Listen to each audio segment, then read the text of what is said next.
So yeah, as Phil touched on, I'm here to talk about BlackRock mining. We're developing the Mahenge Graphite Project in Tanzania. Important disclaimer. Okay. So how are we differentiated? We have a tier 1 scale project in Tanzania, and by tier 1 scale I mean it's the second largest reserve globally. We're going to be first quartile on the global cost curve in graphite, driven by two key factors. We have very low cost power in Tanzania at around 8 cents per kilowatt hour. It's also up to 70% hydro, so it's clean as well. We're also backed by the largest ex-China anode producer in POSCO, who's our major shareholder, life of mine offtake partner for the fines for the first module, and they're also providing a 10 mil prepay. Importantly, graphite is an industrial mineral, and so understanding your customer is crucial, and they provide very important customer validation after years of test work on our product. We have all the key government agreements in place. In Tanzania, we're basically construction ready, subject to debt finance. The debt finance is progressing really well. We're expecting to have credit approved term sheets in hand by 30 June this year. And as you can see, there's very substantial upside here if we can execute. The NPV of the project at expert consensus pricing is about 2.1 billion Aussie versus our market cap today of around 130, 140 million. We've got importantly, these days, the quality of the team is crucial in terms of execution. We have a very experienced board with over 100 years experience in financing and developing mines. And we've also been building out the C-suite. Probably one of the key guys here is Daniel Pantanay. He's been an EPC contractor building mining projects for many years and was involved in the construction of Balama's Cyrus Balama project in Mozambique. As Phil touched on, graphite has a pretty important role to play in lithium-ion batteries. It represents around 95% of the anode in most of the different battery chemistries, and there's around 7 to 10 times as much graphite in a lithium-ion battery as there is lithium. These are the various prices. Where Mahenge is differentiated, we have more large flake product than most of our peers, which is a higher value product. Compared to the Chinese producers, it's like having a byproduct credit that they don't have. So very, very powerful. And our average basket price at the moment is around $1,200 US a tonne versus our expected all-in sustaining costs of around $520. We actually build the project in a series of 1 million tonne per annum modules. The first module produces about 90,000 tonnes of graphite concentrate, and it costs us around $182 million US to build it. We then use the free cash flow from that project to build a second module, a third module, and a fourth module.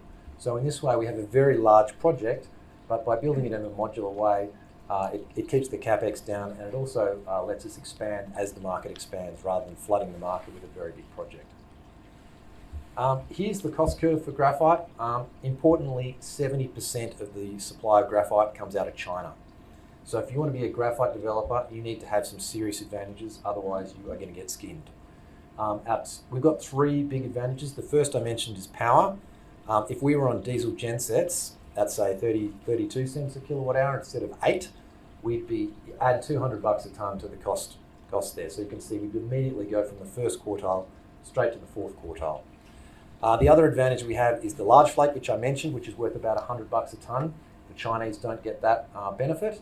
And then the third point is we're actually able to produce higher purity concentrates than most of the Chinese mines, which produce about 95% concentrate. This is a really important slide. The gold bars here represent qualification. In graphite, it is crucial to understand your customer. With POSCO, it took us 4 to 5 years to complete the qualification process, 610 tonnes of test work, and around $20 to $25 million. So it is a major barrier to entry. It's the first barrier to entry is qualification. The second barrier is getting your debt facility, and most of the customers are in China, and lenders not crazy about Chinese counterparty risk. So two major barriers to entry here. In terms of our time frame, I touched on the term sheets for the debt due by 30 June. We're targeting up to 50% debt and the construction period's 20 months. So we should have our first module up in production in early 25. And here you can see the modular approach to building the mine. The first module is quite a bit more expensive than the others because of all the associated infrastructure. This is the near-term news flow. Quite a lot happening at the moment, a number of work streams happening in parallel. POSCO's in the process of converting their term sheet into a full form offtake agreement, and we should see some news on that shortly. We're also running a partner process. You can see the second last bullet point down here. The idea is because of the big differential between our market cap and the NPV of the project, we're potentially looking at would it make sense to bring in a partner at the project level if that partner was willing to pay a material premium. So we're running a process there, and Macquarie has been mandated, and there is a lot of interest. That's probably it. The important point to note here is the POSCO only has the rights to the fines for the first module. So they have a very strong growth profile, and they're potentially interested in buying the fines for the other 3 modules as well.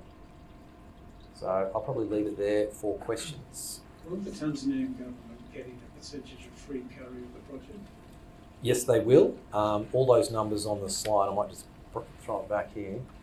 So the NPV, 1.4 billion US or Aussie 2.1 billion, that is post-tax and post the Tanzanian government's 16% free carry.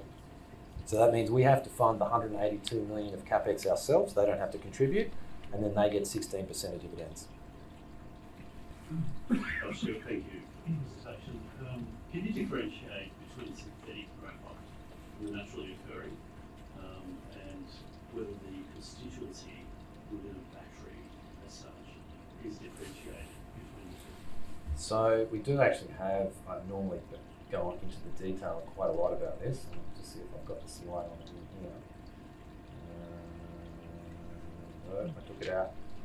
Look, the reality is the graphite that goes into batteries is around, at the moment, it's about 60% synthetic and about 40% natural. There are different pros and cons. The big natural graphite has 3 big advantages over synthetic. 1, it's a lot cheaper. 2, if you want to intercalate more silicon into the anode over time, which is what most analysts are saying is how the performance is going to be improved, you actually need more natural graphite because you can't intercalate silicon with synthetic graphite. So if you want more silicon in there, you need more natural. So that's performance, that's the second point. And the third point is ESG and environmentally friendly considerations. So synthetic graphite is very energy intensive to make, okay? They typically take the ingredients, heat them up to 3,000 degrees for a couple of weeks. So the carbon footprint on synthetic graphite is something like 3 to 4 times that of natural graphite. So yeah, that's a real consideration. In our case, because we've got the hydro with that we're using for our power, synthetic graphite will be something like 9 to 10 times the carbon footprint of our graphite. So we've got that real green angle, which is important these days. With the project being so reliant on this hydro power, how are you going to stop the government trying to increase the price of that power? How can you cap the price so you don't get screwed?